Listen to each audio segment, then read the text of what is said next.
Okay, adsorption theory of heterogeneous catalysis. आप सभी ने हेट्रोजेनियस कैटलिसिस क्या होता है आप अभी देखा होगा। अभी हम लोग दो प्रकार के कैटलिसिस देखे थे, होमोजीनियस कैटलिसिस और हेट्रोजेनियस। होमोजीनियस किसको बोलते हैं? होमोजीनियस, होमोजीनियस मतलब समांगी उत्प्रेरण, और हेट्रोजीनियस मतलब विषमांगी उत्प्रेरण, है ना। होमोजीनियस यानी कि समांगी उत्प्रेरण में हमने क्या देखा कि जहां पर रिएक्टेंट्स और कैटलिस्ट सेम स्टेट में होते हैं, एक जैसी अवस्थाओं में होते हैं, समझ में आ रहा है ना। और आपने हेट्रोजीनियस कैटलिसिस में क्या देखा ईशा जी आपने? हेट्रोजीनियस कैटलिसिस यानी कि विषमांगी विषमांगी उत्प्रेरण में आपने क्या देखा? करेक्ट, सही उत्तर है विषमांगी उत्प्रेरण के हेट्रोजेनियस कैटलिसिस में, जिसमें रिएक्टेंट्स और जो कैटलिस्ट है वो अलग अलग स्टेट्स में होते हैं, अलग अलग प्रवस्थाओं में होते हैं, है ना। करेक्ट, सही उत्तर है आपका। आप देखिए, अब देखिए अभी हम पढ़ने जा रहे हैं adsorption theory of heterogeneous catalysis, जिसमें दो थ्योरी है, ओल्ड एड्सॉर्प्शन थ्योरी और मॉडर्न एड्सॉर्प्शन थ्योरी। तो ओल्ड जो है वो उसके बारे में आपके बुक में भी ज़्यादा गिवन नहीं है और ये ज़्यादा प्रचलित भी नहीं है, क्योंकि ओल्ड है मतलब वो छूट गया। अभी जो भी अभी ट्रेंड में है वो ये है। कौन है अभी ट्रेंड में? Modern adsorption theory. फिर भी हम इसको एक बार पढ़ेंगे। जो ओल्ड एड्सॉर्प्शन थ्योरी है उसके बारे में मैं आपको ब्रीफ में बता देना चाहता हूँ। वो ये है ओल्ड एड्सॉर्प्शन थ्योरी में ये है कि इसमें ना जो रिएक्टेंट्स हैं, ठीक है, वो क्या होते हैं, कैटलिस्ट के सरफेस पे जाके एड्सॉर्ब हो जाते हैं। कैटलिस्ट के सरफेस पे जाके एड्सॉर्ब, अभिकारक के अणु, अभिकारक के अणु यानी रिएक्टेंट्स के मॉलिक्यूल्स जो हैं वो कैटलिस्ट के सरफेस पे जाके एड्सॉर्ब होते हैं, और एड्सॉर्ब होकर वहाँ जब उनकी कंसंट्रेशन बढ़ जाती है तो उनको एक माहौल भी मिलता है आपस में रिएक्शन करने का। जो पहले फैले हुए थे तो उनको रिएक्शन करने में दिक्कत हो रही थी। अब कैटलिस्ट क्या करता है, एक एटमॉस्फेयर तैयार करता है, उनको आपस में रिएक्शन कराने के लिए एक वातावरण तैयार करता है, उनको एड्सॉर्ब करके उनकी एक्टिविटी बढ़ाता है, और वो ताकि आपस में रिएक्ट कर सकें। जब उनकी कंसंट्रेशन बढ़ जाती है तो रिएक्शन की स्पीड बढ़ती है। तो इस तरीके से कैटलिस्ट मदद करता है according to old adsorption theory. Modern adsorption theory में मैं आपको इसके लिए समझाने के लिए मैंने यहाँ पे कुछ बनाया हुआ है, तो उसको अपन समझते हैं धीरे धीरे क्या है। ध्यान से समझिएगा। ये जो आपको दिख रहा है ना कैटलिस्ट का सरफेस है, और ये जो दिख रहा है आपके ना वो है एक्टिव सेंटर्स। एक्टिव सेंटर्स मतलब कुछ ऐसे होल्स या ऐसे पॉइंट्स जहां पर उनकी एक्टिविटी ज़्यादा होती है, जिस पॉइंट पर वो रिएक्टेंट के मॉलिक्यूल्स को अपनी ओर अट्रैक्ट कर सकते हैं। आप अगला फोटो देख सकते हो, देखो जैसे ये ए और बी दो रिएक्टेंट है, हमको हमारा उद्देश्य सर इनको आपस में रिएक्ट करवाना है, यानी रिएक्शन, केमिकल रिएक्शन होने के लिए इनका बॉन्ड बनना जरूरी है। अभी बॉन्ड नहीं बना तभी मैं बीच में प्लस लिखा हूँ, मतलब अभी ए और बी दोनों अलग अलग चीजें हैं, दो रिएक्टेंट है, दोनों अलग अलग हैं। आपको केमिकल रिएक्शन करवाना है यानी कि इनके बीच बॉन्ड बनाना है, इसके लिए इसकी मदद ली जाएगी। ये हमारा उत्प्रेरक है सर, समझ में आया? ये हमारा कैटलिस्ट है। तो बोलोगे सर कैटलिस्ट को ऐसे क्यों दिखा रहे हो आप? तो हम ये दिखाना चाहते हैं कि कैटलिस्ट में यानी उत्प्रेरक में कुछ एक्टिव सेंटर्स होते हैं। एक्टिव सेंटर्स यानी सक्रिय केंद्र। तो बोलोगे किनको कहते हैं सक्रिय केंद्र? कुछ ऐसे बिंदु होते हैं जहां पर कैटलिस्ट की शक्ति ज्यादा होती है, जहां पर उनकी सक्रियता, जहां पर उनकी एक्टिविटी ज्यादा होती है, समझ में आ रहा है? तो क्या करते हैं इन लोग, रिएक्टेंट के जब हम कैटलिस्ट साथ में मिलाते हैं तो ये जो एक्टिव सेंटर्स है वो रिएक्टेंट के मॉलिक्यूल अपनी ओर अट्रैक्ट करते हैं। अब आप अगला फोटो देख सकते हो, कैटलिस्ट के सरफेस पर वो रिएक्टेंट के मॉलिक्यूल आकर के एड्सॉर्ब होते हैं। देखो दिख रहा है आपको, जो प्रोसेस आप कर रहे हो ना, उस तीर के निशान एरो के साइन के ऊपर आप उस प्रोसेस को लिखेंगे कि क्या हो रहा है।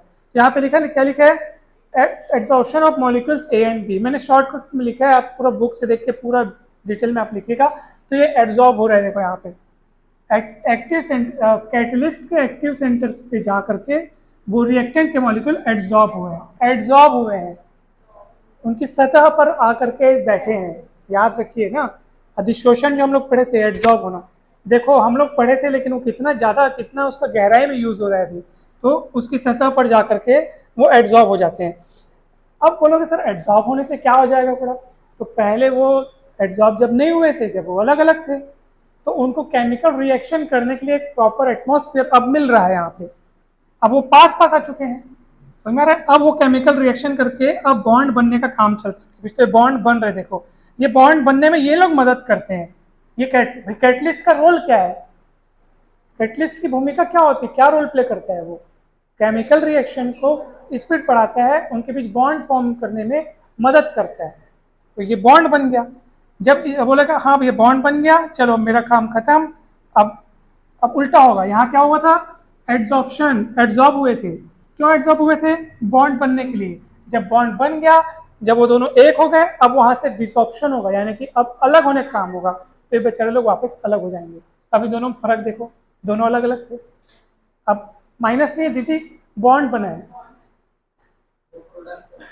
हाँ ये प्रोडक्ट और कैटलिस्ट वापिस आपको जैसे, हाँ कैटलिस्ट का है ही यही काम है कि आप रिएक्शन में होकर भी वो नहीं होता है, यानी कि आपको आखिरी में वैसे ही दिखता है कैटलिस्ट। ठीक है, कैटलिस्ट का ये गुण हमेशा याद रखना कि कैटलिस्ट की ना फिजिकल स्टेट चेंज हो सकती है, यानी कि आप हो सकता है कैटलिस्ट को सॉलिड रूप में लो, बाद में आपको पाउडर के रूप में दिखने लगे, मतलब ये इस टाइप से चेंज होगा, लेकिन वो केमिकल रिएक्शन में पार्टिसिपेट्स नहीं करता है। नहीं समझ में आया क्या? ये फोटो समझ में आया जो कठिन लग रहा था आपको? बहुत सरल है। पहले स्टेप में ये दोनों मॉलिक्यूल्स रिएक्टेंट के कैटलिस्ट के सरफेस पे एड्सॉर्ब होंगे, एड्सॉर्ब होने के बाद दोनों के बीच बॉन्ड बनेगा। बॉन्ड बन रहा है मतलब केमिकल रिएक्शन कंप्लीट हो रही है, केमिकल रिएक्शन हो रही है। जब केमिकल रिएक्शन हो जाएगी, अब बोलेगा भैया तुम लोग का काम खत्म, मेरा काम था तुमको मिलाना, तुम लोग मिल गए, खुश रहो अब, और ये अलग हो गया वापस। समझ में आया कि नहीं? ये अपना अलग हो गया, ठीक, बढ़िया, क्या दिक्कत है, कितना सरल से।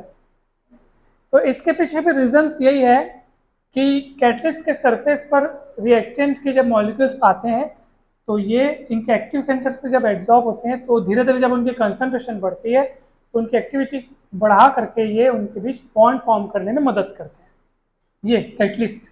इसलिए नीचे आप जब गुण लिखे उनको आप पढ़िएगा, नीचे में गुण लिखे देखो, और बस यही है, कंप्लीट हो गया। टफ था कि इजी था? अब सुनिए, अब मैं आपको बता रहा हूँ important features of solid catalysis, यानी कि ऐसे रिएक्शंस जिसमें कैटलिस्ट जो हैं सॉलिड स्टेट में हो। कौन से स्टेट में हो? सॉलिड स्टेट मतलब कि ठोस अवस्था में।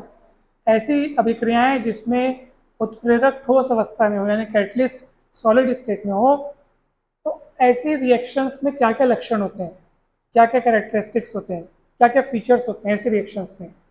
तो जो मेन टू इम्पॉर्टेंट जो फीचर्स हैं वो ये है, पहला वाला क्या है, एक्टिविटी।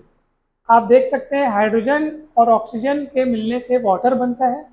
ये काम जब प्लेटिनम के अब्सेंस में होता है तो स्लो होता है, लेकिन प्लेटिनम के प्रेजेंस में ये काम बहुत बहुत बहुत फास्ट हो जाता है, कई गुना फास्ट हो जाता है। तो बुक में दिया है लगभग लगभग 10 गुना तक बढ़ जाता है, आप देखो, ठीक है। और दूसरा जो प्रॉपर्टी है, दूसरा जो फीचर्स है वो है सेलेक्टिविटी। आप इस तीनों रिएक्शन को देख करके मेरे को क्या बता सकते हो, मुझे बता दो। तीनों रिएक्शन को गौर से देखो, रिएक्टेंट में क्या फर्क नजर आ रहा है, आपको क्या नजर आ रहा है। मैं आपको बोलूंगा बेटा इसको देख के मेरे को क्या कंक्लूजन देख सकते हो। नहीं बेटू, तीनों हाइड्रोजीनियस है। आप देखो लोग वही हैं, carbon monoxide hydrogen, carbon monoxide hydrogen, तीनों में रिएक्टेंट वही है। तीनों में तो कार्बन मोनोऑक्साइड को हाइड्रोजन के साथ रिएक्शन करवा रहे हो, इसमें भी वही, इसमें भी वही, बन तो अलग अलग चीजें रही है सर। तो अरे इसके पीछे इसका हाथ है ना सर, इसी को तो सेलेक्टिविटी बोलते हैं। मतलब किसी केमिकल रिएक्शन में अगर आप कैटलिस्ट बदल दो तो परिणाम कुछ और ही होगा, चीजें वही हैं। मिला तुम उन्हीं दोनों को रहे हो, मिला इसमें भी उन्हीं दोनों को रहे हो, मिला इसमें भी उन्हीं दोनों को रहे हो, लेकिन तीनों में बन अलग अलग चीजें रही हैं। तो उसके पीछे इनका रोल रहता है, यही होती है सेलेक्टिविटी, कि तुम बनाना क्या चाह रहे हो उसके हिसाब से कैटलिस्ट जो है चुन चुन कर प्रयोग करो। कोई कैटलिस्ट किसी रिएक्शन के लिए काम करता है, कोई किसी दूसरे रिएक्शन के लिए काम करता है, तो ऐसे अलग अलग होता है। इसी को बोलते हैं सेलेक्टिविटी या चयनात्मकता। चयन करना मतलब समझते हो, चयन करना यानी कि सेलेक्ट करना, चुनना। तो आपका ऑब्जेक्टिव क्या, आपको बनाना क्या है, उस हिसाब से आप सेलेक्ट कर सकते हो कैटलिस्ट को।